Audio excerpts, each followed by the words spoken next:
Hello guys, welcome to Pakistani fair reaction. तो कैसे हैं आप सब? उम्मीद है आप सब खैरियत से होंगे, ठीक होंगे और आबाद होंगे। हमारी दुआ यही है, आप खुश रहे, आबाद रहें। मेरा नाम है अफान। मेरा नाम मंसूर सुगैत है। जब मैं एक और नई वीडियो के साथ काफी मस्त किस्म की वीडियो लेके आए हैं। इसमें आज हम जानेंगे भाई इंडिया का आकाश एयर डिफेंस सिस्टम और चीन और पाकिस्तान का आपस में मतलब ये इन दोनों का कंपेयर करेंगे। HQS ये चीन और पाकिस्तान का है और आकाश के साथ इंडियन आकाश के साथ मिसाइल के बारे में आज हम जानेंगे। बिना किसी देरी के काउंट करते हैं, देखते हैं भाई इसमें क्या है यार। बिल्कुल यार। तो काउंट करते हैं 3, 2, 1 एंड स्टार्ट। दोस्तों, भारत मिसाइल पावर के क्षेत्र में काफी महारत हासिल कर चुका है। आज भारत के पास शॉर्ट रेंज से लेकर इंटरकॉन्टिनेंटल रेंज वाली बैलिस्टिक मिसाइलें मौजूद हैं। जमीन, जल और हवा में सुपरसोनिक रफ्तार से लेकर हाइपरसोनिक रफ्तार से हमला करने वाली मिसाइलों का निर्माण भी भारत अब अपने दम पर कर सकता है। लेकिन यही तरक्की भारत के राइवल देश चाइना ने भी कर ली है। चाइना ने अपने घातक हथियारों को पाकिस्तान को देकर उसे भी भारत के सामने एक नए खतरे के तौर पर खड़ा कर दिया है। एक तरफ जहां भारत की अटैकिंग क्षमता बढ़ रही है, तो वहीं दूसरी तरफ भारत अपने डिफेंस के लिए भी एक से बढ़कर एक तकनीक वाली एयर डिफेंस सिस्टम्स अन्य देशों से खरीद भी रहा है, तो वहीं अपने खुद के दम पर भी उनका निर्माण कर रहा है। हालांकि भारत ने जहां लंबे समय की रिसर्च और अनुभव के दम पर अपना खुद का स्वदेशी तकनीक वाला आकाश एयर डिफेंस सिस्टम बनाकर तैयार कर लिया, तो वहीं चाइना ने इसी के टक्कर का HQ-16 air defence system ready to use condition में बिना समय गंवाए और ज्यादा मेहनत के ही पाकिस्तान को भी मुहैया करवा दिया है। लेकिन HQ-16 कितना काबिल है, इसका पर्दाफाश तो भारत द्वारा गलती से पाकिस्तान की तरफ मिस फायर हुई ब्रह्मोस मिसाइल ने ही कर दिया था। अब ये बात अलग है कि ब्रह्मोस का तोड़ तो वैसे भी फिलहाल दुनिया के कई देशों के पास नहीं है। कई देशों के पास नहीं है। अपने Akash medium range air defence system की नेक्स्ट जनरेशन के परीक्षण को सफलतापूर्वक अंजाम दिया है और इसकी काबिलियत को देखकर ये बताया जा रहा है कि आकाश नेक्स्ट जनरेशन इस समय दुनिया के सबसे बेहतरीन एयर डिफेंस सिस्टम्स को भी टक्कर दे सकता है, जो कि हवाई खतरों की भनक लगते ही बहुत ही तेजी से रिएक्ट करते हुए जबरदस्त पिन पॉइंट एक्यूरेसी के साथ टारगेट पर हमला कर सकता है। लेकिन यहाँ पर एक और बात पर गौर करना चाहिए कि जब आकाश NG का परीक्षण किया गया तो ये पहले से ही अलर्ट मोड पर ही था। वहीं ब्रह्मोस के मिसफायर के समय पाकिस्तान का HQ-16 अलर्ट मोड पर नहीं था और न ही वह एरिया किसी विशेष महत्व का था जहां पर ब्रह्मोस मिसाइल गिरी। ऐसे में इन दोनों ही एयर डिफेंस सिस्टम की काबिलियत पर शक करना या तारीफ करना ये ज्यादा मायने नहीं रखता है, जब तक कि ये दोनों असल युद्ध की स्थिति में अपनी काबिलियत साबित न कर दें। लेकिन फिलहाल इस वीडियो में हम इन दोनों ही एयर डिफेंस सिस्टम्स के कुछ महत्वपूर्ण स्पेसिफिकेशंस के आधार पर इनके बीच एक क्विक कंपैरिजन करने वाले हैं। लेकिन वीडियो में आगे बढ़ने से पहले आपकी डिफेंस नॉलेज को चेक करने के लिए एक सवाल। ALS-50 लॉइटरिंग म्यूनिशन ड्रोन का निर्माण किस कंपनी द्वारा किया गया है, टाटा या अडानी? यदि आपको इसका जवाब मालूम है तो कमेंट में लिखकर मुझे तो यार टाटा लग रहा है। जानकारी पसंद आए तो वीडियो को लाइक एंड शेयर करते हुए चैनल को सब्सक्राइब करना ना भूलें। अब चलिए शुरू करते हैं। आकाश एक medium range surface to air missile defence system जिसके अभी ट्रायल्स ही चल रहे हैं और इसे जल्द ही इंडियन एयरफोर्स व इंडियन आर्मी में शामिल कर लिया जाएगा। इसका निर्माण भारत की DRDO, भारत डायनामिक्स लिमिटेड और भारत इलेक्ट्रॉनिक्स लिमिटेड ने मिलकर किया है। तो वहीं HQ-16 भी एक medium range surface to air missile defence system है। चीन ने इसके एक्सपोर्ट वेरिएंट को LY-80 नाम दिया है। ये साल 2011 से ही चाइनीज मिलिट्री में अपनी सर्विस दे रहा है। इसका निर्माण China aerospace science and industry corporation ने रशिया की अल्माज आंटे कॉरपोरेशन के साथ मिलकर किया है।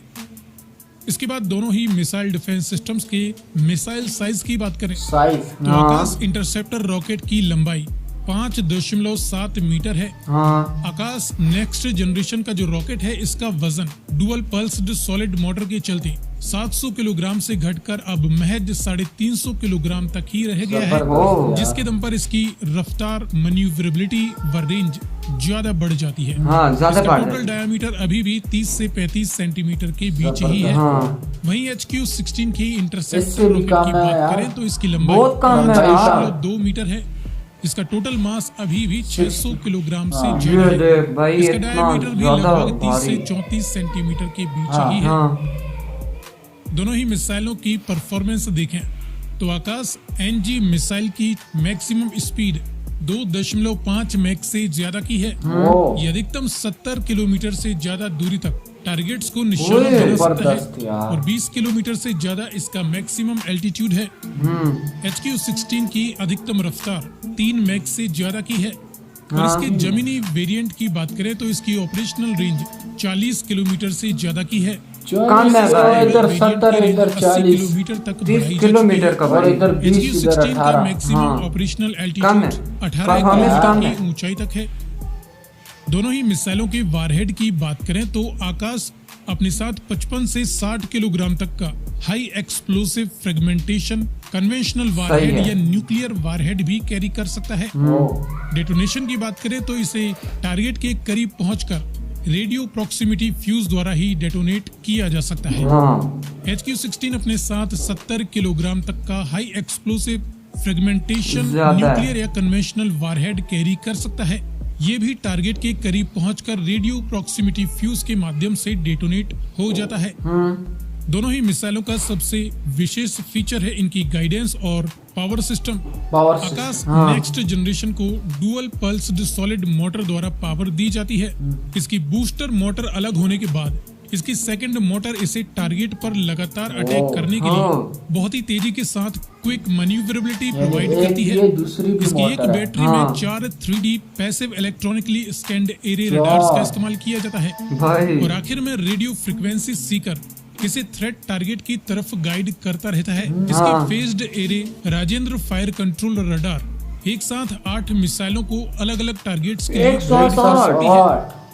कुछ इसी प्रकार की 4 ट्रैकिंग कमांड और गाइडेंस रडार्स का इस्तेमाल HQ-16 में भी किया जाता है और इसकी एल बैंड रडार एक साथ 8 मिसाइलों को गाइड कर सकती है। इस पर भी टारगेट का लगातार पीछा करने के लिए semi active radar homing device का इस्तेमाल किया जाता है। ट्रैकिंग की बात करें तो वैसे तो आकाश नेक्स्ट जनरेशन 150 किलोमीटर की दूरी से ही खतरों को ट्रैक करने लग जाता है, लेकिन इसकी बैटरी की राजेंद्र रडार 60 किलोमीटर की दूरी के अंदर करीबन 64 टारगेट्स को ट्रैक कर सकती है। और इसकी एक्यूरेसी की बात करें तो यदि एक टारगेट पर आकाश एनजी द्वारा एक ही मिसाइल दागी जाए तो 88% चांस होता है कि वह टारगेट को पहली बार में ही तबाह कर देगा। वहीं यदि एक टारगेट के लिए 2 मिसाइलें दागी जाएं तो लगभग 98% से ज्यादा चांस बढ़ जाता है कि खतरे को पूरी तरह से न्यूट्रलाइज कर दिया जाएगा।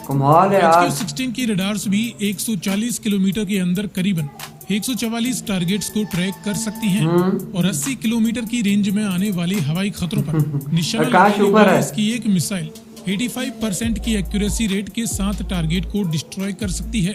तो वहीं डबल शॉट में यह एक्यूरेसी 95% तक बढ़ जाती है। सो फ्रेंड्स, ये रहा भारत की medium range surface to air missile defence system Akash के नेक्स्ट जनरेशन और चाइना पाकिस्तान।